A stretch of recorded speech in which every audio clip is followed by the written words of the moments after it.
In those long, desolate years when I had been erased, like a shadow, from every family gathering. Those warm rooms where laughter and shared memories floated in the air.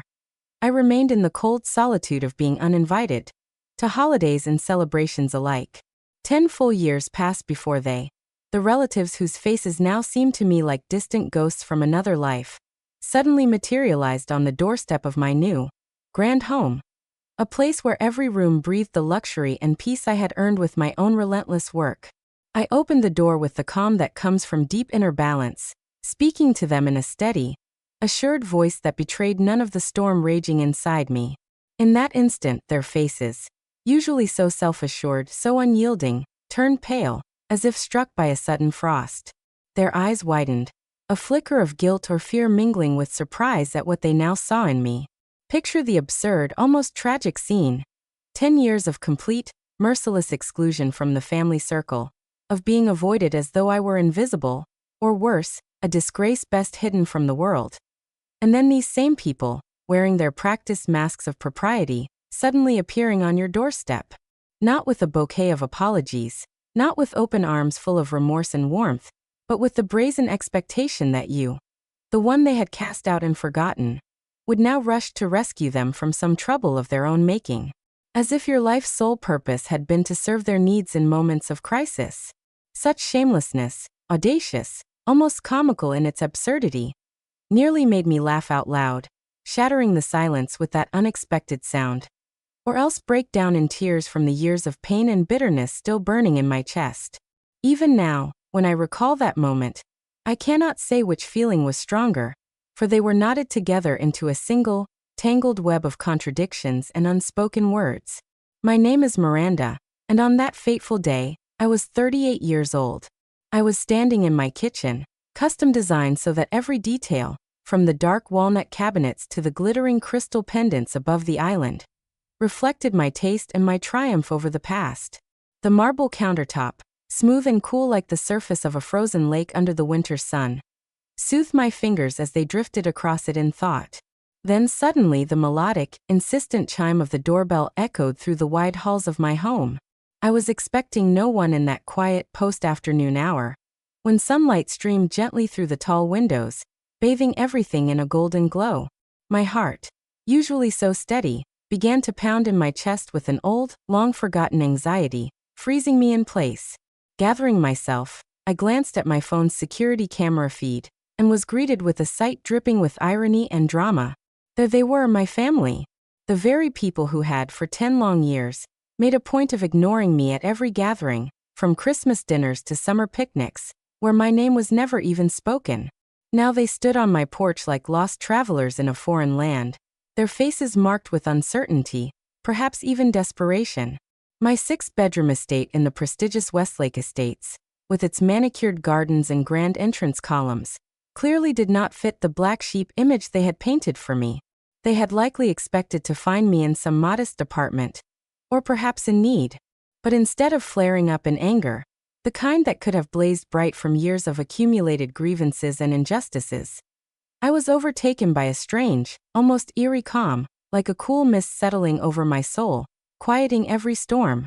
Slowly, I began walking toward the door, feeling how each step brought me closer to the inevitable encounter with a past I had worked so hard to leave behind.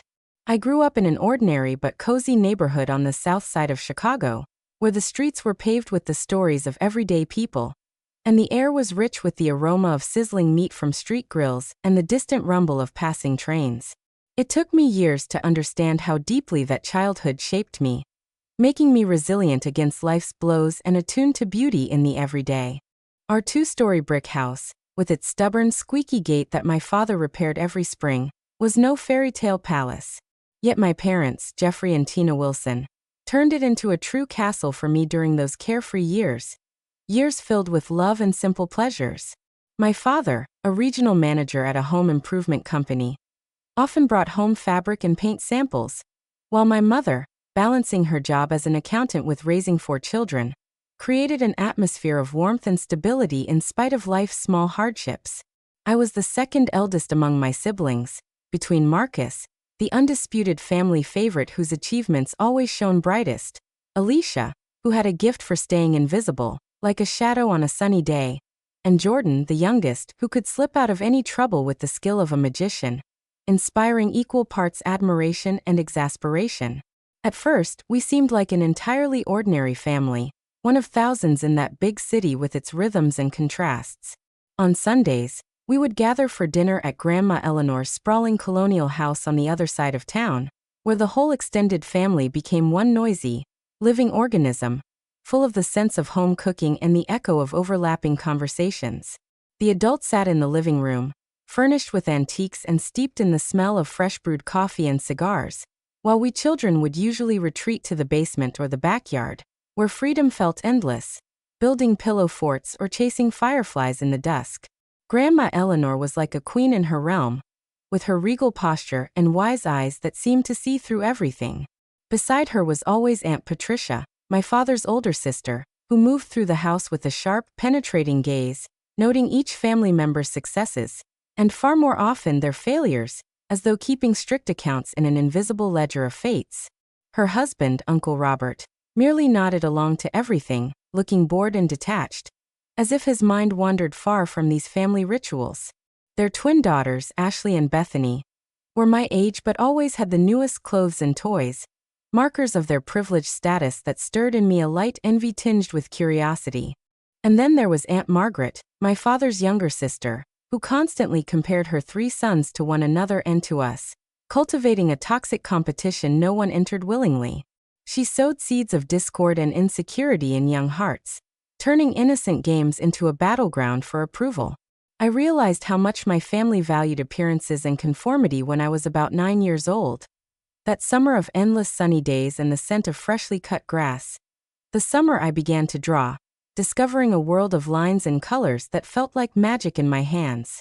While the other children played softball in Grandma's manicured garden, where the ball thudded cheerfully and laughter echoed in the warm air, I sat beneath the old oak tree with a sketchbook in my lap, trying to capture the light filtering through the dense leaves, weaving patterns of shadow and brilliance that held my soul in thrall. I remember Aunt Patricia walking over, her shadow falling across my drawing like a cloud blotting out the sun. She spoke with a feigned concern that barely masked the judgment beneath. "Wouldn't you be better off playing with the others, Miranda?" Then she added the word that would become my curse. "You can't be so different." That word, different, haunted my entire childhood. It was always said with the same inflection, as if describing a mysterious illness, something dangerous and undesirable that could infect the whole family. Yet despite all the pressure and the subtle reproaches, I loved our family traditions, those invisible threads of love and memory that bound us together. I especially cherished our annual summer gathering on Lake Michigan, where the water glittered in the sunlight and the wind carried the fresh, briny scent of freedom. For one magical weekend, we rented cozy cottages along the shore, their wooden walls holding the echoes of summers past. The adults loosened their usual sternness, and we grilled steaks and corn on the beach, held swimming contests in the cool, invigorating waves, and lit nighttime bonfires where the flames danced against the dark. Uncle Robert would tell ghost stories in his low, resonant voice, sending shivers down my spine, and the stars overhead seemed closer then, heavy with secrets and promises. But everything changed when I turned 16, a year steeped in uncertainty and upheaval. The year my father's company abruptly downsized and dismissed him without warning, without thanks for his years of service. The blow was like an earthquake, shattering the foundation of our family's security. Within months, the comfortable middle ground we had always taken for granted crumbled under the weight of financial strain. My mother began working full-time at the office and, in the evenings, did accounting for local businesses at the kitchen table beneath the soft yellow light of the lamp. My father tried different jobs, but each seemed less fitting, more wounding to his pride. The family's reaction was telling, revealing the true faces of those we had considered close. Grandma Eleanor spoke of my father's situation quietly, with an awkwardness that suggested unemployment was something contagious, a misfortune that might spread. Aunt Patricia offered helpful advice that was, in truth, thinly veiled criticism, sharp as knives under the mask of concern. Only Aunt Margaret's husband, Uncle David, truly helped, connecting my father with several business contacts whose introductions eventually opened new doors, though not right away. As our finances worsened, Like a river spilling over its banks, flooding everything in its path. My parents' relationship deteriorated as well. The warmth between them cooled, replaced by tense discussions about bills behind their bedroom door, where voices were muffled but still heavy with pain and reproach. Marcus became even more perfect in everyone's eyes, with his stellar grades and triumphs in baseball, where he shone like a star on the field. Alicia withdrew into herself, like a seashell hiding its pearl from the world, while Jordan began behaving in ways that only added to the strain in our already tense home.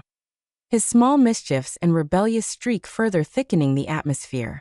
I buried myself in my art, turning the garage into my personal sanctuary, where the scent of paint and canvas mingled with the dust of forgotten belongings. It was a place where I could escape the heaviness that hung over the house like a dark cloud. And from scraps, old materials, and cheap craft supplies gathered here and there, I built a world where beauty could emerge from chaos. A beauty full of harmony and meaning that nourished my soul.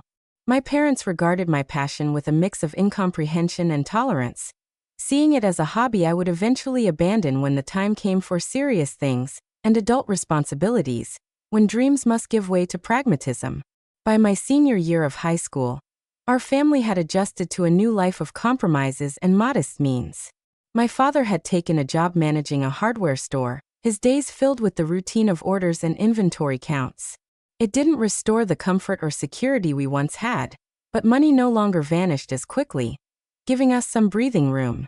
Still, the fabric of our family ties had been altered forever, like cloth torn and hastily mended. At gatherings, we had become a cautionary tale, a branch of the family tree withering slightly under the winds of misfortune, and others looked at us with either pity or quiet judgment.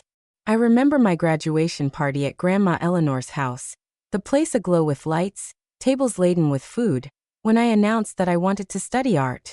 I was brimming with hope and enthusiasm, but the response was polite smiles that never reached the eyes, cold and false as carnival masks. Aunt Patricia approached me by the dessert table, holding a plate with a slice of untouched cake, its frosting glistening under the chandelier. She spoke softly but sharply, like the crack of a whip. "Art school," she said, her voice tinged with disdain. "Miranda, be realistic. Your parents can't afford such a luxury. Think about accounting, like your mother. It's a reliable foundation for life." In that moment, everything became clearer than ever. In my family's eyes, I wasn't just different, with my strange dreams and way of seeing the world. I was irresponsible, impractical, and worst of all, indifferent to the family's standing in the rigid social hierarchy that shaped our lives with its rules and expectations, where success was measured by stability, not creativity. They didn't know that I already had 3 part-time jobs, from cleaning tables at a cafe to assisting at the library, and that I was applying to every scholarship I could find, combing through endless lists and forms. I wasn't asking them for money, only for emotional support, for warmth and belief, the kind of faith that might have strengthened my wings. But that, it seemed, was the one resource they could not spare for dreams they neither understood nor trusted, believing them to be empty and dangerous. Against my family's wishes, that autumn I enrolled at the School of the Art Institute of Chicago, where the hallways were steeped in inspiration and the scent of fresh canvases, and the schedule was grueling, filled with lectures, workshops, and assignments that demanded every ounce of my energy. By day, my studies consumed me entirely, with their intense discussions of technique and composition. By evening, I worked in a downtown restaurant, where the clatter of dishes and the murmur of patrons formed a chaotic backdrop. On weekends, I took shifts at a gallery, learning to see art through the eyes of connoisseurs, and sometimes, when the call came, I worked late-night inventory in a shop, leaving almost no time for sleep. Yet I didn't give in. I drew strength from an inner passion that burned brighter than my exhaustion. The first semester was grueling, full of trials and doubts. Between classes and work, I barely managed to turn in assignments. My small shop job was far from campus, and I spent hours on public transit, the cars swaying to the rhythm of the city. During those long rides, I sketched fellow passengers, trying to capture in quick strokes their weary eyes, their pensive smiles, turning the ordinary into art. Despite the fatigue that built up like snow in a winter storm, something in me began to awaken, like a dormant fire kindled by a wind of inspiration. In my second semester, I enrolled in an advanced painting course with Professor Diana Reynolds, whose classes were steeped in depth and passion.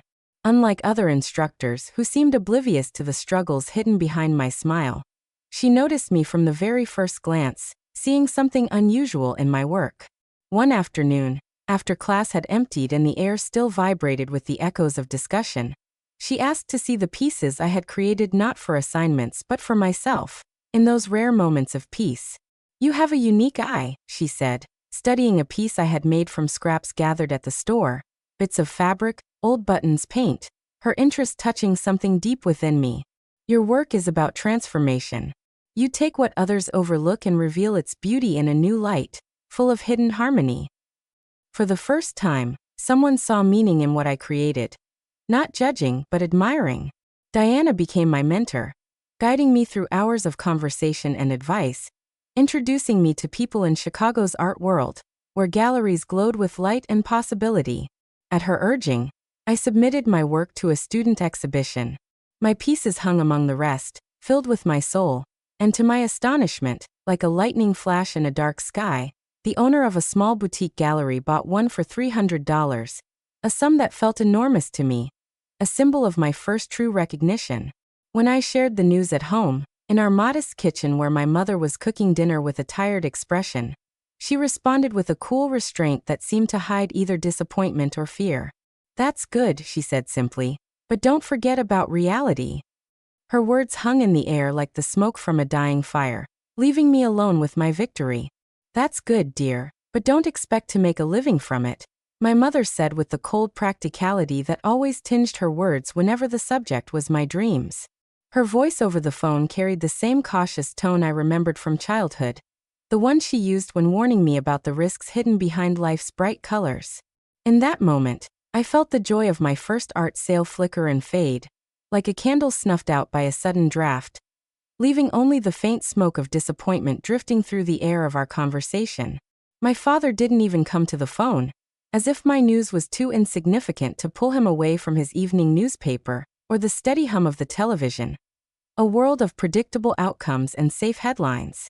That silence cut deeper than any words could have, underlining the widening chasm between us. A crack in the old brick house of my childhood that grew a little larger with each passing year. As I continued my studies, the gap between my life, full of creative searches and late-night bursts of inspiration, and how my family saw it, with their emphasis on practicality and social approval, only deepened. It was like wild ivy creeping over a wall, blocking the light of mutual understanding. At family gatherings, relatives would ask polite, formulaic questions about my art, their voices mechanical, like clock hands ticking without a heart, never listening to the answers I filled with passion and the details of my projects. Meanwhile, Marcus's achievements at business school and his internship at a prestigious firm were discussed with reverence. Their eyes lit up whenever his name was mentioned, as if he were a beacon lighting the right path for all of us. In those moments, I felt like a shadow lingering in the corner of the room, where the light fell only on those who followed the well-trodden road of stability and predictability. By my junior year, I had finally found my voice as an artist. It bloomed within me like a rare flower in the noise and rush of the city. My work blended traditional painting with reclaimed materials scavenged from the streets and forgotten corners of Chicago, telling stories of urban life and transformation, where every brushstroke and fragment of rusted metal whispered of chaos made harmonious. This discovery filled me with a quiet certainty that my path was not a whim but a calling, something that pointed to a larger purpose. Professor Diana helped connect me with a small gallery for emerging artists. Her recommendation was like a bridge across the chasm of doubt. At the opening, all 3 of my paintings sold, vivid canvases rich with urban motifs and hidden meanings that resonated with the visitors. People came up to me with compliments, their eyes shining with delight, and it was a balm on the old wounds of family indifference, a confirmation that my efforts had not been in vain. For years I had been told that my path was foolish and selfish, the words echoing in my mind like Aunt Patricia's scoldings beneath the old oak tree. But now strangers were paying to hang my work in their homes, turning my visions into part of their everyday lives. And that sense of triumph flowed through my veins like the warm light of dawn, scattering the night shadows of doubt. I began building an online portfolio, and meeting local designers and gallery owners. My evenings filled with messages and cafe meetups, the air steeped in the scent of coffee and creative ideas. Each new contact opened doors I had once believed locked forever, expanding my world far beyond the borders of my family's expectations. By graduation, I had been offered a position at Bradshaw Design, a small but respected firm specializing in commercial installations, a place where art met the practical world. The offer felt like a reward for years of relentless effort, promising a rare combination: stability within the creative field I loved so deeply.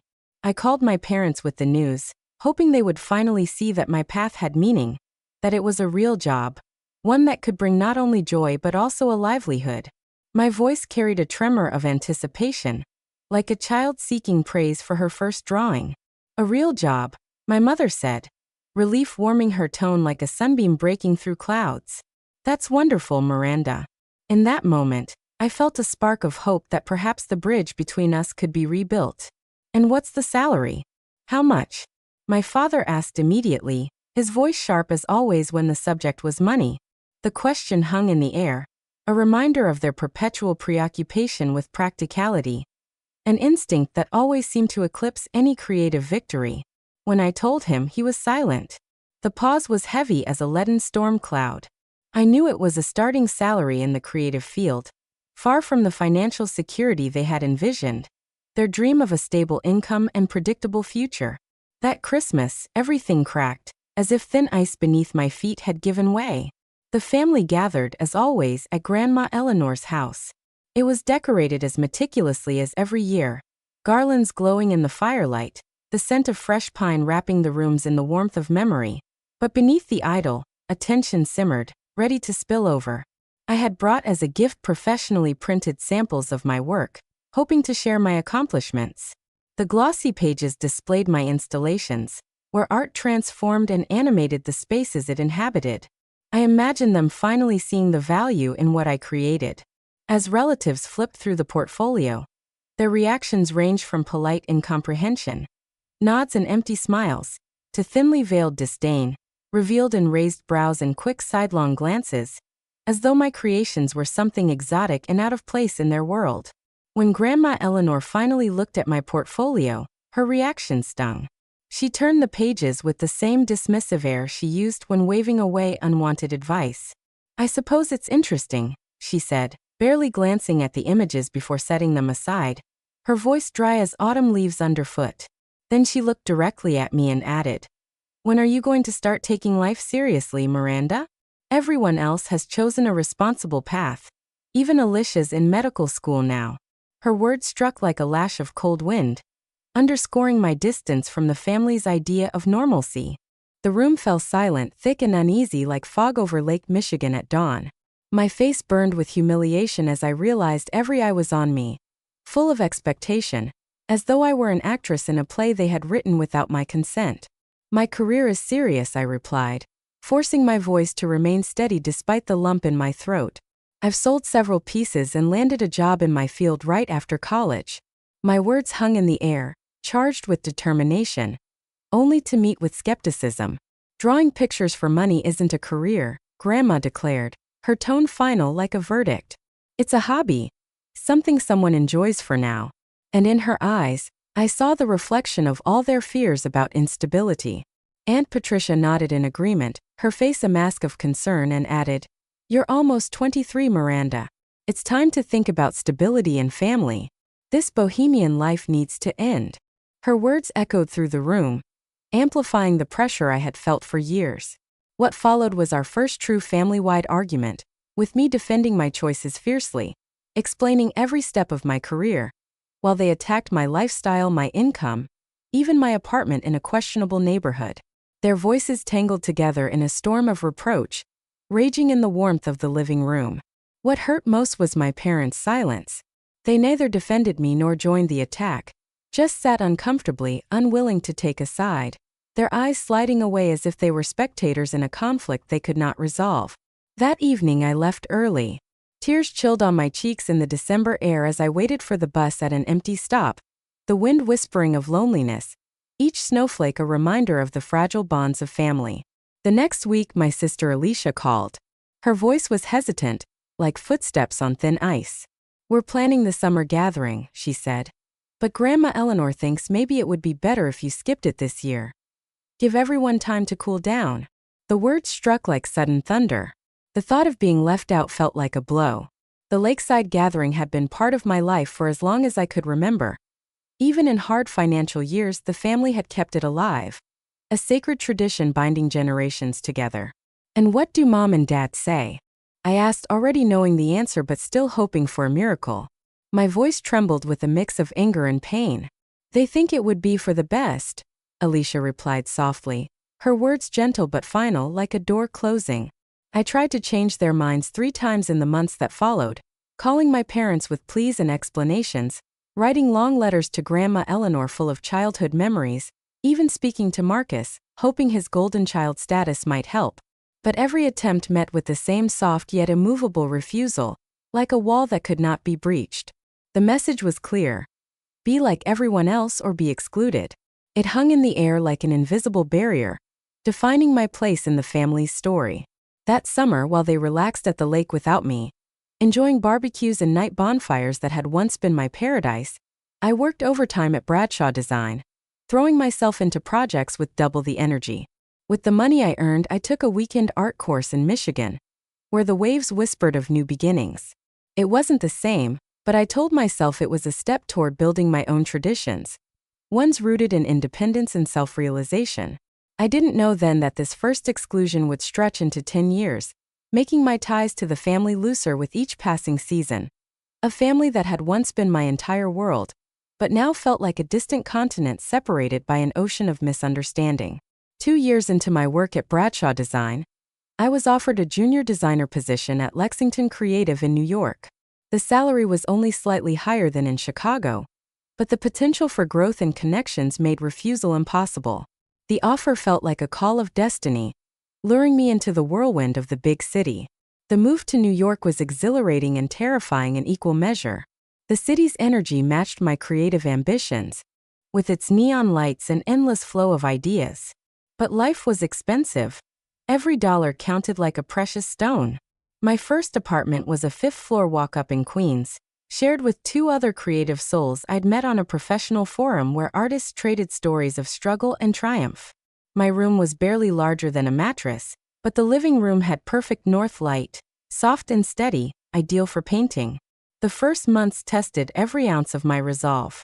At the firm, the pace was relentless, clients demanding miracles on impossible deadlines, insisting on innovation and perfection. I worked 14-hour days, then freelanced at night to cover rent. My eyes burned with exhaustion, but my soul blazed with passion. More than once, I wondered if my family had been right, if my choice had been a mistake. Those thoughts came in the quiet nights when the city outside went still, and memories of family dinners glowed faintly like a distant warmth. The turning point came 6 months after the move, when I attended an opening night to support a colleague. There, amid the sparkle of champagne and the hum of art world conversation, I met Stephanie Chan, a marketing director who, in time, would become like a sister to me in this new life. Her smile was genuine, and her words carried the kind of wisdom that stays. We grew close as fellow Midwestern transplants, trying to navigate the intricate world of New York, both socially and professionally. Our evenings filled with conversations about challenges and dreams, until one night, over cheap wine in plastic cups, she said, "Everyone here pretends to be confident until something finally clicks. The secret is to keep showing up with something only you can offer." Those words became my creed, urging me toward new steps. With Stephanie's encouragement, I began building an additional portfolio. Installations that merged practical design with my fine art background, transforming everyday objects into narratives rich with meaning. I created functional pieces that told stories. Partitions made from salvaged architectural details, lamps that projected delicate scenes onto walls. Each project felt like a chapter in the book of my evolution as an artist. At Lexington, I was assigned a challenging commission to redesign a hotel lobby. The client rejected every conventional idea, his demands forming a labyrinth of dead ends. In frustration, my supervisor finally let me present the concepts I had sketched in sleepless nights. I proposed an installation that wove together the building's history with modern functionality, where the past met the present in a harmonious dance of form and light. To everyone's surprise, the client's eyes lit up, and the project was approved. That design became my calling card. Photographs of the finished lobby appeared in design magazines, their glossy pages brimming with praise, calling me a gifted newcomer whose vision brought a fresh breeze to the industry.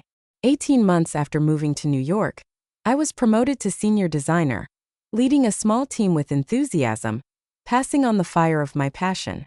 The promotion felt like reaching a summit, with new horizons stretching out before me. But my relationship with my family kept deteriorating. I called home every month, but the conversations were shallow like rain puddles. My parents showed no real interest in my work beyond asking whether I was still at the same company, their questions polite but stripped of genuine curiosity. Holidays became trials, with relatives treating my career as an eccentric whim rather than a real profession. Their comments pricked like needles under the mask of concern. When my cousin Bethany got married, I flew to Chicago for the wedding, hoping the celebration, with its music and dancing, might melt the ice between us. But I was seated at a table with near strangers, while everyone else was arranged according to family ties. The message was clear. I was not truly wanted there. After the banquet, when the music still echoed through the spacious hall adorned with white roses and twinkling lights, the air thick with the scent of champagne and fresh flowers, Aunt Patricia approached me, a glass of champagne in her hand. Her face wore the same practiced warmth that had always concealed her true intentions. Her smile was wide, but her eyes remained cold, like a winter wind over Lake Michigan. In a voice soft but threaded with the subtext I had learned to recognize since childhood, she said, "Miranda, you look interesting. I suppose New York fashion suits you."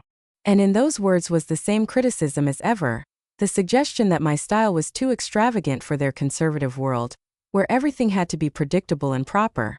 "It's just my style," I replied politely, trying to keep my voice calm despite the simmering heat inside me, stoked by memories of past reproaches. I added something in an attempt to steer the conversation toward neutral ground, but Aunt Patricia, giving me no time to think, pressed on. Her tone grew more insistent, as if she had rehearsed this speech in advance. "Your mother says you're still doing design work. Have you thought about coming back to Chicago? I know an excellent accounting firm that's hiring right now." Her words hung in the air like an offer of salvation from what she clearly saw as my misguided life, implying that only a stable, dull job could fix me and return me to the family fold. I hadn't even managed to answer before she continued, her voice now more persuasive, laced with that feigned concern that always grated on me. "The family misses you at our gatherings, but you understand why Grandma thinks it's for the best. Your choices reflect on all of us."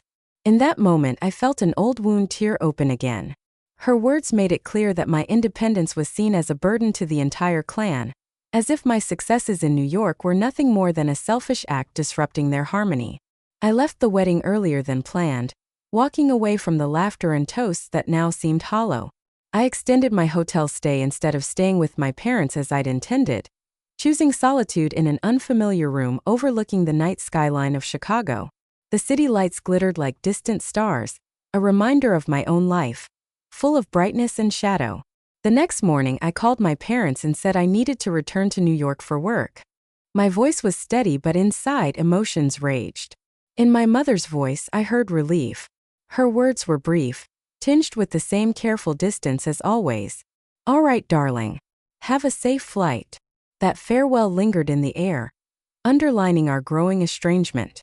2 years later, when my mother needed surgery for a benign tumor, not life-threatening but enough to stir anxiety in the family, I flew home immediately, putting all my New York projects on hold.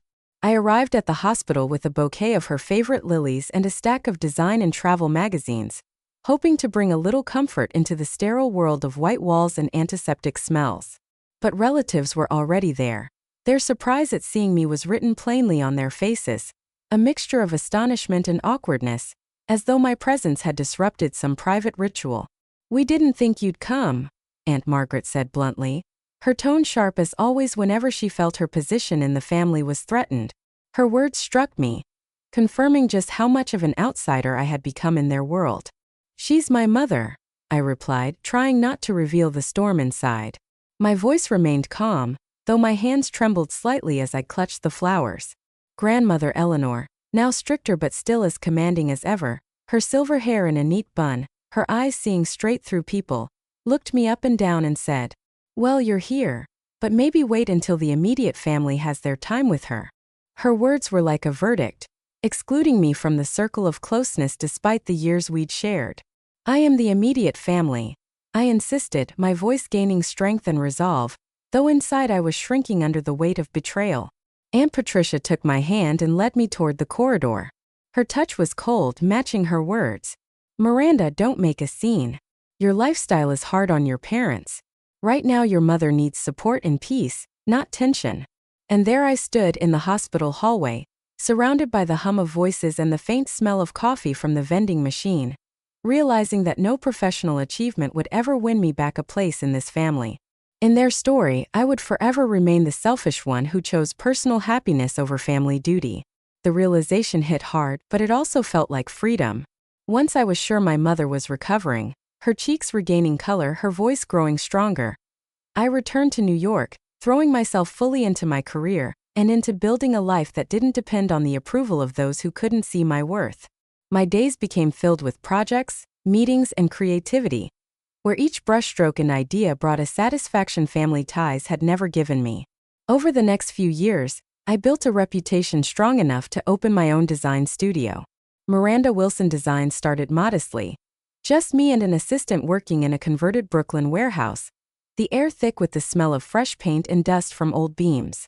But word of our unusual approach to both commercial and residential spaces spread quickly. Each new project drew clients who wanted more than just ordinary design. They sought spaces that told stories, full of soul and transformation. My family learned about my successes mostly through social media. Occasionally, distant relatives would leave brief comments on my professional page. Things like "congratulations," but direct communication remained scarce, as though an invisible wall still stood between us. I wasn't invited to a single family gathering, not the next one, not any at all. Birthdays and holidays were reduced to brief phone calls that felt more like an obligation than a genuine connection. Their voices formal, filled with shallow questions about the weather and my health. I stopped calling often myself, a way to shield my heart from the constant, subtle rejections that pricked like needles. The pain never vanished entirely, but it dulled, transforming into a slow, aching throb instead of a sharp sting, allowing me to move forward without looking back. Instead, I focused on the relationships that embraced me as I was. Friends like Stephanie celebrated my successes without qualifiers, their hugs warm, their words sincere. Colleagues respected my vision, and clients valued my unique perspective enough to pay generously for it, creating a circle where I felt truly seen and valued. Everything changed when renowned lifestyle guru and television host Natalia Bryant invited me to redesign her Manhattan penthouse. The project began like any other. Consultations, concept presentations, revisions, but from the start Natalia and I connected. She appreciated my approach of creating spaces that told personal stories, and I respected her clarity of vision and decisive feedback. Our meetings brimmed with inspiration and laughter. When the finished penthouse became a centerpiece feature in Architectural Digest, the glossy pages gleamed with photographs of my work, every detail radiating elegance and narrative depth. Suddenly, my phone wouldn't stop ringing. Publicists, potential clients, media outlets. Everyone wanted to work with Miranda Wilson Designs. After years of relentless effort, my career skyrocketed overnight, and Natalia's endorsement opened doors I had only dreamed of. I expanded my business beyond interior design, launching a limited furniture collection, partnering with a fabric manufacturer, even creating an online course to teach my philosophy of meaningful spaces. Each project exceeded my expectations and brought an income that finally reflected the true worth of my work, granting me a sense of financial freedom I'd never known before. Amid this whirlwind of professional growth, I met Thomas Reed, an architect-engineer who approached design with the same passion I did. We collaborated on a challenging historic restoration, sparring at first over details, then growing to respect each other deeply as professionals. Our working relationship evolved into a partnership, and eventually into something far more personal, full of tenderness and understanding. Unlike my blood relatives, Thomas saw my creativity as a strength, not a flaw. He understood why I stayed up late when inspiration struck, and celebrated every one of my successes as though it were his own. His support was an anchor in the turbulent sea of life. With him, I never had to justify myself or downplay my accomplishments. Our evenings were filled with conversations about projects and dreams, every word deepening our bond. My circle widened to include people who accepted me fully. Rebecca Dalton, a gallery owner who showcased my art, became a trusted friend and advisor, her wisdom a steady hand in difficult moments. Michael Garcia, a chef with whom I developed restaurant concepts, brought laughter and spontaneity into my carefully ordered life, his energy a fresh wind scattering the dust of routine. For the first time since leaving Chicago, I felt surrounded by people who were my chosen family, each one a part of a mosaic full of warmth and mutual respect. As the business flourished, so did my financial success.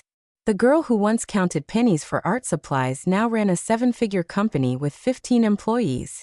The recognition of financial stability was gratifying, though I never forgot the hard years that had shaped my worldview and work ethic, forging me into someone stronger. After 5 years of building my company and reputation, I decided to buy a home, not just any property, but the house I'd dreamed of during late-night inventory shifts in college. A historic estate on 3 acres of land outside the city, with room for both living and creating, where nature whispered of peace.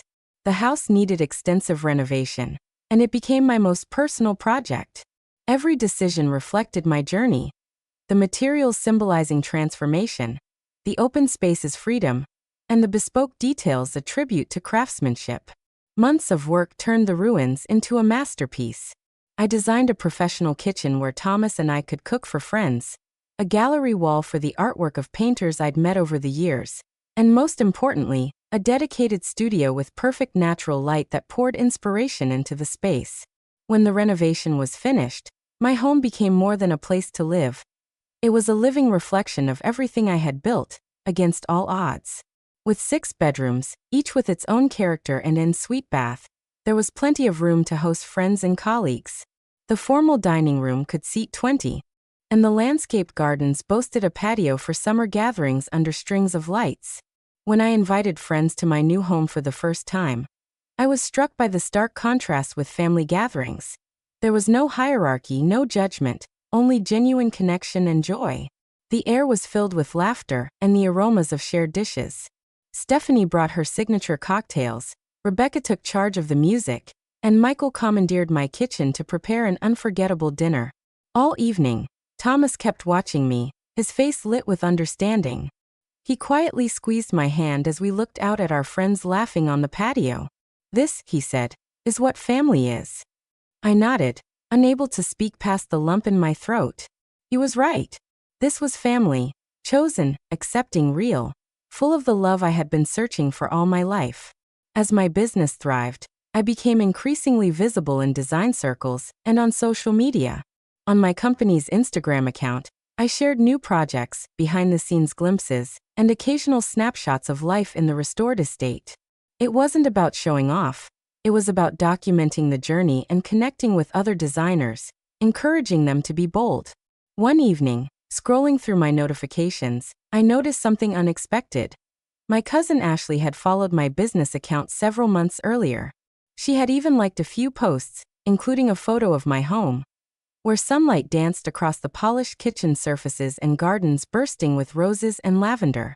It was the first direct acknowledgement from a family member in years.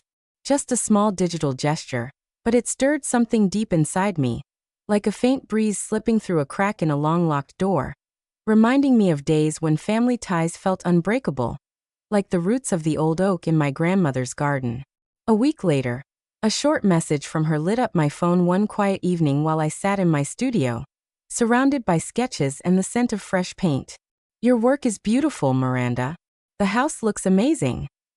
Nothing more, just those 2 sentences. But somehow, they chipped at the wall of silence built over years of misunderstanding and estrangement. In that moment, I felt a mix of surprise and warmth, like catching the long-forgotten aroma of a home-cooked meal at my mother's table, carrying me back to the simple joys of childhood. I replied simply, "Thank you, Ashley." And that was all.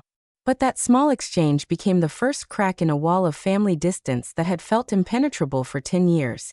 Through holidays spent alone and memories of past warmth fading like old photographs. I didn't yet know that this tiny digital moment foreshadowed far greater family upheaval. One that would soon arrive at my doorstep, shattering the calm life I had built on independence and creativity. On a Sunday morning, the doorbell rang through the house like a signal from another time, echoing in the wide hallways where the air carried the scent of freshly brewed coffee, and the light spring breeze drifted in through open windows. I was sipping my coffee in the kitchen, savoring the quiet, broken only by birdsong in the garden and the faint hum of a city waking to a new day. Thomas had gone off to golf, leaving me in this secluded paradise, where every piece of furniture and every design detail reflected my soul. Then my phone buzzed with a notification from the security system. The screen lit up, showing an image from the front cameras, one that made my heart skip a beat. 7 people stood on my porch, huddled together as if bracing for a storm. Though the weather was soft and spring-like, warm sunlight caressing the earth, the air scented with blooming trees. I nearly dropped my mug when I recognized them. Faces both familiar and strange, rising from the past like ghosts out of the fog of memory. Grandmother Eleanor was well into her 80s now, yet she still stood tall, her posture regal, her eyes as sharp as in the days when she presided over family dinners. Aunt Patricia and Uncle Robert stood beside her, their expressions a mixture of resolve and unease. My cousins Ashley and Bethany, now grown women with lives of their own, lingered slightly back. My brother Marcus was there too, with his wife Julia, whom I had never met, though her face seemed vaguely familiar from the rare photographs on social media. They all looked uncomfortable but determined. Grandmother clutched her handbag tightly, as if it were a shield against the unknown. My heart quickened, a tide of memory rushing in. The criticism, the exclusions, the subtle and not-so-subtle reminders that I was never quite enough, that my life didn't fit their frame. My palms grew damp, and for a fleeting moment I considered pretending I wasn't home, hiding behind these walls I had built as a fortress of independence. But in Ashley's face I saw a blend of apology and hope, her eyes carrying the same warmth I'd felt in her message. It made me change my mind. I drew 3 deep breaths, squared my shoulders and walked toward the door with deliberate confidence, each step taking me closer to a confrontation I had avoided for so long. The heavy wooden door swung open, and 7 pairs of eyes widened. They were looking at a version of me they had never expected to see, successful, self-assured, nothing like the family failure they had imagined all these years. Their gazes moved over me, noting the changes that time and accomplishment had etched into my appearance and manner. Grandmother Eleanor spoke first, her voice still as commanding as in my childhood, when she decided who was right and who was wrong. "You have a beautiful home," she said. Her words hung in the air, heavy with subtext I had long since learned to read. "Thank you," I replied, trying to sound calmer than I felt, though inside my emotions churned like Lake Michigan in a storm. "This is unexpected," I added, letting the note of surprise color my tone. An awkward silence followed, until Aunt Patricia stepped forward with a smile just a shade too bright, as if it had been painted on for a masquerade. "We were nearby for the Thompsons' anniversary. Your mother mentioned you lived not far, so we thought we'd drop in," she said, as though it were the most natural thing in the world, as if we were in regular contact. I almost laughed, knowing I'd spoken to my mother only twice in the past year, short, meaningless calls full of pleasantries and unspoken grievances. "How nice," I said, leaving out the fact that not far was a generous stretch. The Thompsons lived nearly 40 minutes away. Their visit didn't feel spontaneous. It felt calculated, layered with hidden motives. "Would you like to come in?" I offered, opening the door wider. They stepped into the foyer, their eyes darting from the high ceilings to the custom chandelier to the original artwork on the walls. I caught the shift in their expressions, from polite interest to poorly concealed astonishment, as though they had never expected such refinement from the family's supposed black sheep. "Quite a place," Patricia murmured, her tone dripping with implication. "For a single woman it's downright luxurious," she added, and the words pricked like a thorn, a reminder of their ever-present expectations for women. I smiled, refusing to take the bait. Actually, I'm not alone. My partner Thomas left early this morning, I said, letting the statement settle. Partner? Grandmother Eleanor repeated, arching an eyebrow. Not a husband, she observed, her tone heavy with judgment. The familiar sting returned. Some things never change, I replied, ignoring the criticism woven into her words. Would you like a tour? I offered. The diversion worked. They all nodded eagerly. As I led them through the house, I watched their reactions with interest. Bethany clearly envied my sleek, modern kitchen. Uncle Robert lingered in my office, studying the awards and framed publications on the walls. Marcus seemed genuinely impressed by the architectural details I had preserved and enhanced. When we reached the back of the house, with its floor-to-ceiling windows overlooking the manicured garden and patio, Grandmother turned to me with an expression I couldn't quite read. Her eyes a mix of pride and irritation. You've done well, she said, almost as if accusing me. It seems your artistic tendencies paid off after all. The words were a double-edged sword, recognition and reproach in the same breath. Yes, I confirmed, without apology and without boast. Would anyone like coffee? Or perhaps breakfast? I wasn't expecting guests, but I can put something together. We settled in the living room with coffee and quickly warmed pastries from the freezer. The conversation stayed on the surface, weather, traffic, safe topics that skirted around the decade of distance between us. I answered their careful questions about my work, offering just enough to be polite, without opening the door to anything personal. Then Aunt Patricia cleared her throat and set her coffee cup down with a deliberate motion that instantly put me on alert. A gesture I knew well, a prelude to serious conversation. Miranda, she began, in that persuasive tone I remembered from childhood arguments. We've been thinking a lot about family lately. In the Jordan family, you know, Jordan's graduating high school next year. He's doing really well in math. MIT has already shown interest, she said. I nodded, waiting for the real reason behind her story.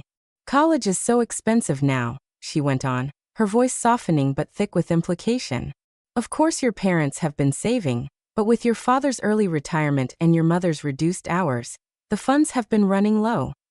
And there it was, after 10 years of exclusion and disapproval, they had come into my home to ask for money. It should have hurt. Instead, I felt a strange clarity, as if a fog had finally lifted. Uncle Robert jumped in quickly, sensing my hesitation. Actually, Miranda, I'm starting a new business, premium home goods with an artistic edge. It's right up your alley. A perfect investment opportunity, especially with your connections in the industry, he said, his eyes bright with enthusiasm. But Grandmother Eleanor cut him off sharply. That's not why we're here, she said. Yet her eyes told a different story. I saw the calculation there. Now that I had resources, I was useful to the family. Now that I have resources, I'm useful, I thought as they spoke. Memories surfaced, uninvited and sharp. Grandmother dismissing my career as just a hobby. Patricia calling me selfish for pursuing art. The wedding where I was seated with strangers. The hospital waiting room where I was treated as an outsider. The conversation tipped into the surreal when Grandmother Eleanor placed her hand over mine and said, "We've missed you at family gatherings, Miranda. It's time to put the past behind us. Family should stick together." The audacity of it made something snap inside me. As if I had left of my own accord. As if they hadn't systematically pushed me away. That's interesting, I said with icy composure. Considering I haven't been invited to a single family event in 10 years. Silence fell. Ashley stared at her hands. Bethany suddenly found her phone fascinating. Marcus shifted uncomfortably in his chair. Well, Grandmother Eleanor said, her voice tinged with reproach. You made choices that distanced you from family values. You abandoned tradition for your alternative lifestyle. Her words echoed the accusations of the past. My alternative lifestyle. I repeated slowly, keeping my tone level. Do you mean my career as a designer? My life in New York? Or the fact that I didn't get married straight out of college like Bethany and Ashley? Don't speak to your grandmother that way, Patricia cut in. She's saying what we've all felt, that you chose to separate yourself from the family. I took a deep breath. 10 years worth of words pressed against my ribs, demanding to be spoken. No, Aunt Patricia. I didn't choose separation. I chose to follow my passion and build a life aligned with my own values. You all chose to exclude me because I didn't fit your narrow definition of success. You stopped inviting me to gatherings. You sat me with strangers at Bethany's wedding. You said I wasn't close enough to visit my own mother in the hospital. The shock on their faces was unmistakable. For the first time, those moments had been named aloud. For years they had clung to the fiction that the rift was my fault, or mutual. I've tried to mend things more times than I can count. I continued, my voice gathering strength. I called on birthdays and holidays. I sent gifts and cards. After the first time I was excluded, I tried 3 separate times to join the lake gathering. And each time, I was politely but firmly turned away. Grandmother Eleanor's face paled, but her eyes still glinted with the same steely resolve I remembered from childhood. You're exaggerating, Miranda, she said. We've always welcomed you when you made an effort. But now you're just rewriting history. Her words could have made me angry, but instead they only confirmed what I already knew. Reconciliation was impossible without acknowledging the past. I hadn't yet responded to Eleanor's sharp accusation of selfishness when my phone lit up. A message from Stephanie, checking if our Sunday plans were still on. The timing couldn't have been better. A beam of light cutting through a dark room, reminding me that I had people in my life who supported me, even if my own family had cast me out for choices they deemed unfit for their narrow world of traditions and expectations. At the height of the tension, when the air in the living room was thick with unspoken grievances, the doorbell rang again, a melodic chime echoing through the house like a promise. I excused myself, grateful for the interruption, and opened the door to find Stephanie on the porch, right on time, even though I'd forgotten to confirm. Her presence felt like a fresh wind scattering heavy clouds. Hi, I brought the fabric samples, she said with a smile. But when she saw my face, tight with suppressed emotion, she quickly added, What happened? Family visit, I answered quietly. First contact in years. My voice trembled, but it was full of gratitude for her being there. She had always been a source of strength. She understood immediately. Warmth and resolve filled her gaze. Squeezing my hand, she asked, Do you want me to leave? No, I said firmly, feeling a surge of confidence ignite inside me. Kumain. Meet my family. Let them see what real support looks like. There was not only determination in my words, but a desire to show that my life was now surrounded by people who valued me without conditions. When we returned to the living room, where my relatives sat in brittle silence, the contrast between my chosen family and my biological one was stark, like day and night divided by an invisible line. Stephanie, with her natural grace, seemed perfectly at ease, genuinely admiring the design details I had poured my soul into. Her voice was warm and enthusiastic as she praised the elegance of the chandelier and the subtlety of the upholstery's color palette. She greeted everyone warmly but stayed close to me, her presence a quiet wall of support that gave me the strength to face their cold stares. This is my dear friend Stephanie, I said with pride. The marketing genius who's helped with my best projects. Gratitude mingled with defiance in my voice. A message to those who had never seen value in my work. Expressions shifted around the room, from surprise to discomfort. Their eyes darted, as if they had suddenly realized that the united front they'd always held against me had cracked, and that I was no longer alone. I had allies now, standing behind me like a fortress behind its defender. Grandmother Eleanor barely acknowledged Stephanie. Her gaze slid over her with icy indifference before fixing back on me. Her voice carried the same authority it always had. As I said, Miranda, family obligations go both ways. Perhaps if you'd tried harder, we wouldn't be in this position. The words pricked like a needle, implying the rift was my fault, and I felt old wounds begin to sting again. But now, I had the strength to answer. I think we both know that's not true, Grandma, I interrupted gently but firmly. My tone was even, though inside I felt the weight of years of pain and effort gathering into one clear statement. I made the effort, constantly for years, but it was turned away. An awkward silence fell over the room, the air seeming heavier with a truth no one wanted to acknowledge. Then Marcus spoke, his voice quiet but steady with unexpected resolve. Looking straight at our grandmother, he said, "She's right. We didn't make it easy for Miranda to stay connected to the family. I remember when she called about the lake gathering the second year. And Mom said it was only for family, as if she wasn't part of the family anymore." Hearing this from my brother, the golden child of the family, was like watching the first small crack appear in the carefully maintained united front they had always presented. I saw Grandmother Eleanor calculating, her eyes narrowing as she tried to keep control. But then she waved a hand dismissively, as if swatting away an irritating fly. "Water under the bridge," she declared, her voice sharp as the snap of breaking glass. "We're here trying to mend things. Family helps family, Miranda. And we need help with Jordan's tuition." The bluntness of the request for money hung in the air like a heavy curtain, separating their words from their true intent. I set my coffee cup down carefully, feeling clarity ignite inside me.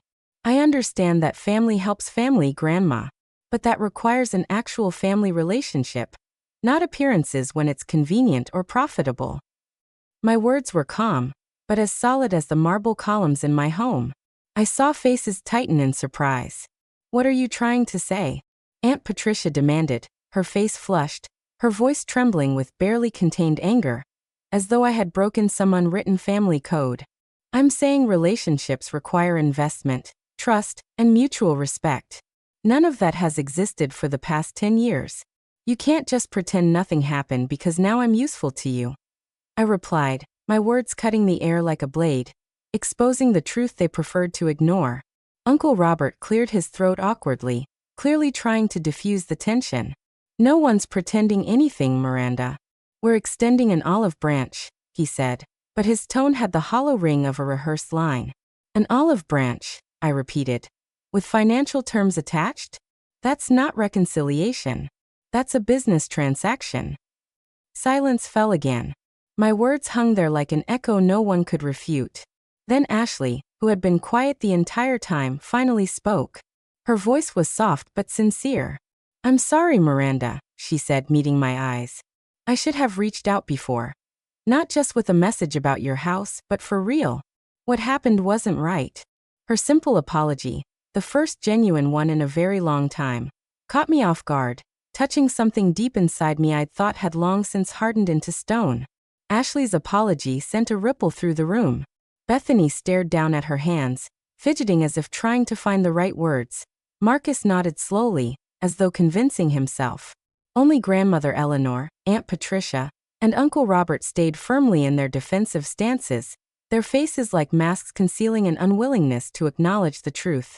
"Thank you, Ashley," I said, and for the first time since their arrival, there was warmth in my voice.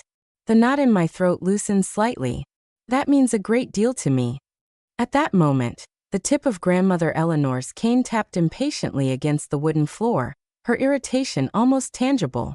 "All these emotions are useless," she declared, her voice sharp as the snap of a dry branch. "We came to restore family ties." The words had the tone of an order she was accustomed to giving.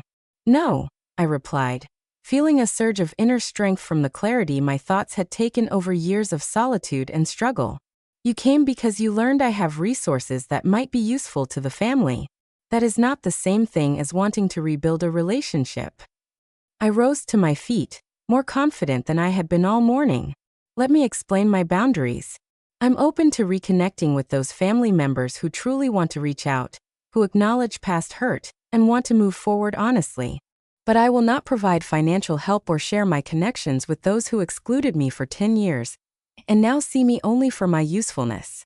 My words were like a bridge, one I was willing to build for those ready to step across the past, but not for everyone. Aunt Patricia's face flushed red with anger, her voice trembling as she spoke. "After everything this family has done for you, you dare to speak like that? What exactly have you done for me?" I asked quietly, my tone calm yet full of strength. "When I worked 3 jobs to put myself through college, when I struggled in New York, when I built my business from nothing, where was the family then?" She had no answer, only nervous breaths escaping her lips, her silence louder than any words. "Miranda," Grandmother Eleanor cut in sharply, in that voice I remembered from childhood, the one that ended arguments. "Your attitude is the reason for our estrangement. It's selfish. a refusal to put the family's needs above your own. Her words were meant to be the final blow, the one that would bend me back into compliance. Stephanie, who had remained silent until now but supported me with her steady presence, suddenly stepped in. Her voice was soft yet firm. "Forgive me, but from what I've heard, Miranda has been the one constantly trying to make contact. That's not selfishness at all." Her words were a shield, deflecting the sting of the attack. "This has nothing to do with you," grandmother snapped, her eyes flashing with anger. "It actually does," I countered, feeling the strength of my convictions rise like a wave. "These people are my family now. Stephanie has stood by me through both successes and failures. She showed up when my biological relatives turned away." I gestured toward the photos on my bookshelf, snapshots with friends, with Thomas at professional events, on the shore under the stars laughing. "This is my support. These are the people who chose me and I chose them. They don't judge my work or my lifestyle. They celebrate my successes." The tension in the room was almost tangible. Grandmother Eleanor's face had gone pale, her lips pressed into a thin line, as if she were struggling to hold on to control that was slipping away. "Well," she said at last, rising with the dignity her aging body could still command, "it seems our visit has been a waste of time. Your priorities clearly lie elsewhere." Her words landed like a final chord of disappointment. Aunt Patricia and Uncle Robert immediately stood, like soldiers awaiting orders, their faces set with the resolve to leave. But to my surprise, Marcus stayed seated, as did Ashley and Bethany. "I'm staying," Marcus said quietly, his voice calm but resolute. "I need to speak with Miranda." Grandmother turned to him in shock. "Marcus, we're leaving," she said, her tone commanding. "You go ahead," he replied evenly, meeting her gaze. "Julia and I will drive separately." And perhaps for the first time in her life, Grandmother Eleanor felt her control slipping beyond recovery. Her face twitched for a moment, but she composed herself. "Very well. Patricia, Robert, let's go." As they made their way to the door, I walked with them, keeping my composure despite the storm of emotions churning inside. At the threshold, Grandmother paused, looking at me with an expression that might have been regret, if not for the pride still burning in her eyes. "You've changed, Miranda," she said. "I've grown up, Grandmother." "There's a difference," I replied. My words were simple, but they carried the strength I had forged over years of independence. After they left, I returned to the living room and found an unexpected scene waiting for me. Marcus was showing Stephanie pictures of his children on his phone, his face lit with warmth. Ashley and Bethany were speaking, awkwardly yet sincerely, about Ashley's recent career changes, their voices threaded with cautious hope. "I hope you don't mind us staying," Marcus said when I entered, his eyes full of sincerity. "I think we have a lot to talk about." "Of course not," I answered, a lump catching in my throat. "We should have done this a long time ago." What followed was the most honest conversation I'd had with a family member in more than a decade. Marcus admitted he had never liked the way I was treated, but had stayed silent, afraid to lose his place as the family's golden son. His words felt like a bridge he was trying to build across the chasm between us. His perspective began to shift when his daughter showed creative talents that mirrored my own. It made him question just how narrow the family's vision of the right path had been. How those tight, unforgiving frames had constrained not only me but anyone who dared step outside the prescribed script. In his eyes, now shadowed with regret, I saw a flicker of understanding, arriving too late perhaps, but still opening the door to an honest exchange. "I didn't want her growing up thinking creativity had to be stamped out," he said, his voice trembling with emotions he had likely buried for years. "That's when I realized, we all failed you, Miranda." Those words, spoken with genuine remorse, were like balm on old wounds, scars that had long healed over, yet still ached in quiet moments of solitude. Ashley shared that she had followed my career from afar for years, secretly admiring my courage to pursue my dream despite the family's disapproval. A disapproval that had hung between us like a heavy curtain, shutting me out of their world. "I always did things the way Grandmother wanted," she confessed, meeting my gaze with a warmth I hadn't seen since childhood. "And I was miserable, stuck in corporate accounting, where the days blurred into a gray, uninspired routine. Seeing your success.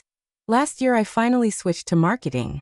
It was terrifying, but it's brought me a joy I never knew before. Even Bethany, closest of all to grandmother's vision of the perfect family, spoke up, her voice soft, almost guilty. The atmosphere in the family has always unsettled me, she admitted. Especially the way they talk about you when you're not around. It's always bothered me, but I never knew how to challenge it. Her unexpected candor was like a crack in the wall I had always thought impenetrable. As the day edged toward evening and the sunlight streaming through the tall windows softened into the golden hues of sunset, Stephanie rose and said her goodbyes. She squeezed my hand and whispered, "Call me later." Her departure left the air between us even freer. Her presence, I realized, had been the last barrier holding us back from complete openness. By evening, something had shifted. Not a full healing, for too much time and pain still lay between us like a chasm that couldn't be crossed in a single day. But the beginning of a bridge, fragile yet full of promise, had begun to take shape. And I felt hope stirring inside me, cautious but alive. "I can't speak for everyone," Marcus said as they were preparing to leave, his voice steady with resolve and his eyes meeting mine with a sincerity I hadn't seen in him since we were children. "But I want to try again, for real this time. Not just when we need something." There was a plainness to his words that moved me more deeply than I expected. "I'd like that," I said, surprised at how genuinely I meant it. Then I added, "Maybe dinner next month, just us, Julia, and the kids. A family trying to get to know each other again." It was a simple, heartfelt invitation without conditions. Everything that had been missing from the morning's visit, tangled as it was with hidden agendas. I agreed with a warmth I hadn't felt toward my biological family in years. And when they finally left, I stood in the doorway, watching their cars disappear down the road, fading into the soft glow of the sunset.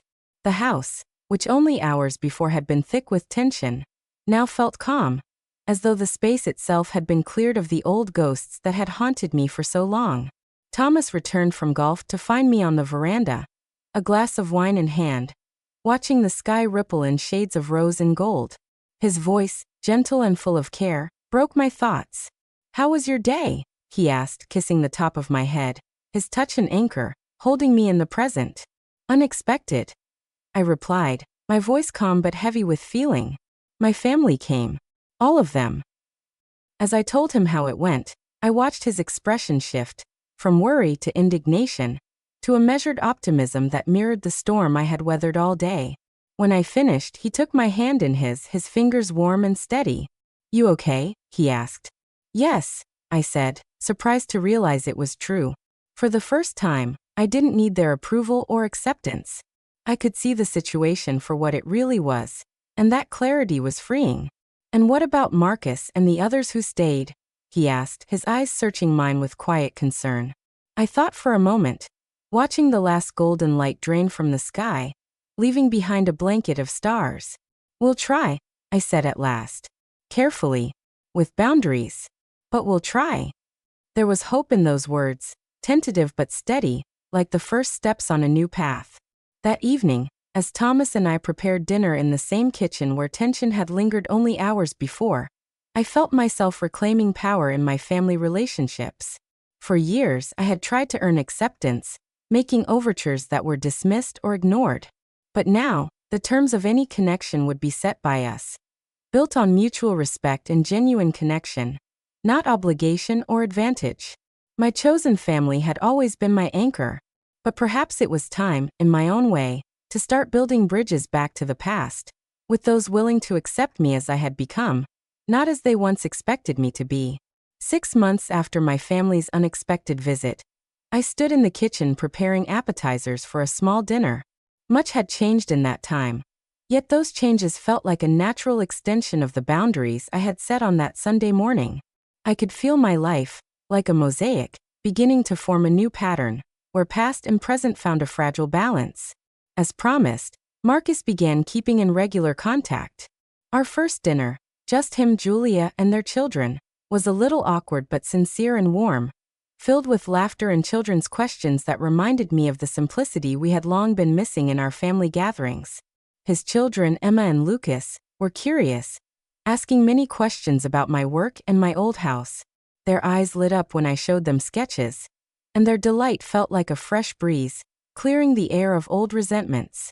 Julia, whom I had never known before, turned out to be straightforward and honest, speaking openly about family issues without the evasions of the past.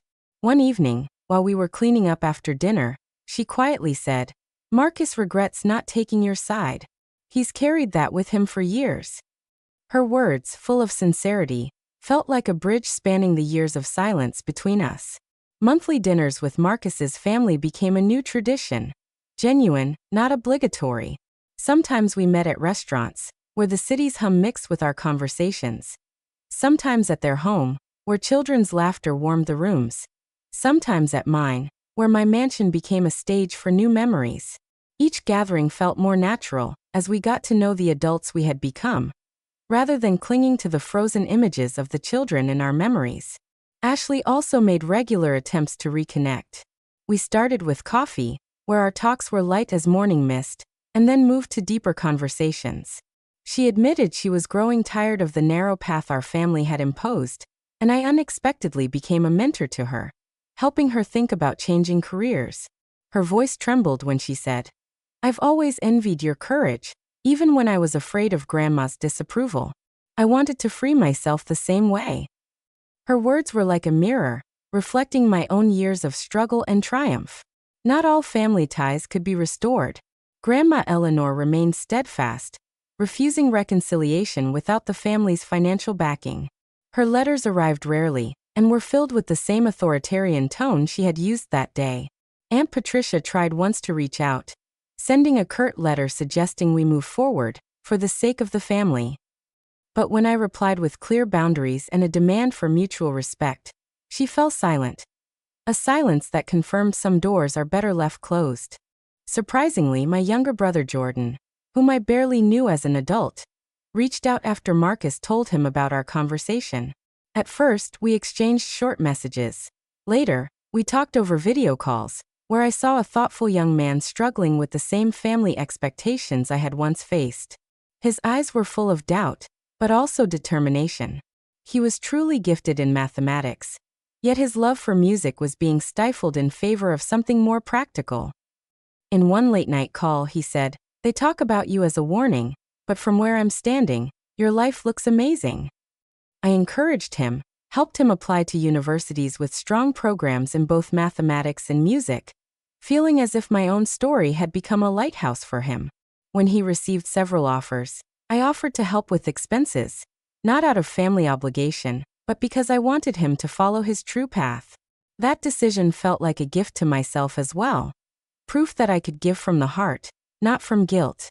While my relationships with my biological family were changing, I continued caring for my chosen family, the one that had stood by me during the years of estrangement.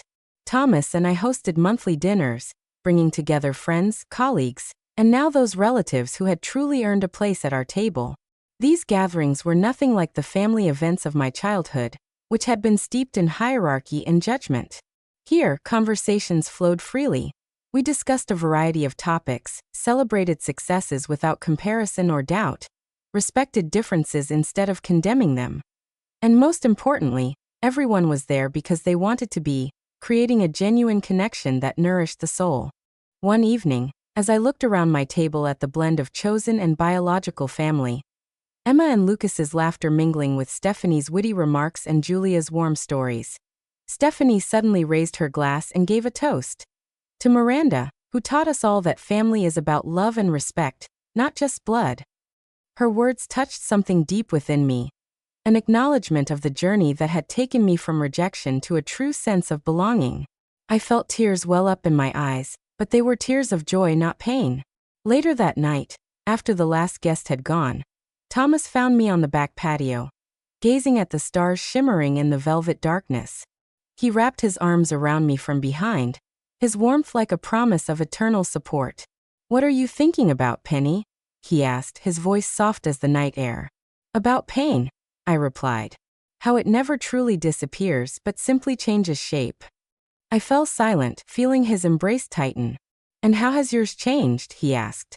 I kept my eyes on the stars, which once seemed as distant as my family had been, but now felt like part of my world. Once, the pain of family rejection had been like a burning coal I carried everywhere. Its heat searing every thought and memory, making me question my own worth. But now, years later, that coal had cooled, becoming an old scar. Still visible if you knew where to look, but no longer restricting my steps or poisoning my days. It had become part of me. A quiet reminder of the road I had traveled. Thomas nodded, resting his head against my shoulder, his warmth like a soft blanket wrapping me in safety. Then he asked, his voice filled with care but also curiosity. "You never tried to prove them wrong, did you? That wasn't what drove you?" "No," I said, my words gentle but steady, like a calm river flowing in its own course. "At first, I just wanted to do what I loved, to create spaces that told stories. Then I wanted to build a life that reflected my values. Trying to prove something to them would have meant I was still tied to their expectations, just in a different way. Realizing that was an important step in my healing, like finally letting go of the heavy weight I had been dragging for years. I understood that success wasn't about winning the approval of those who had rejected me, but about living in harmony with myself, where every choice, every project, every detail I created was an expression of my inner world, not an attempt to meet someone else's standards. The family conflicts, full of blame and misunderstanding, taught me that forgiveness does not mean forgetting. I can acknowledge the pain caused by years of rejection and still open myself to new, healthy relationships with those family members who are willing to meet me halfway, like Marcus, Ashley, and Jordan, whose steps toward me were hesitant but sincere. Forgiveness is not erasing the past as though it never happened, but refusing to let it dictate my future. Allowing myself to move forward lightly, without clinging to old grudges that once seemed insurmountable. I also came to understand that some relationships cannot be saved, and that this is okay. Grandma Eleanor, Aunt Patricia, and others will likely never move beyond their narrow definitions of family duty.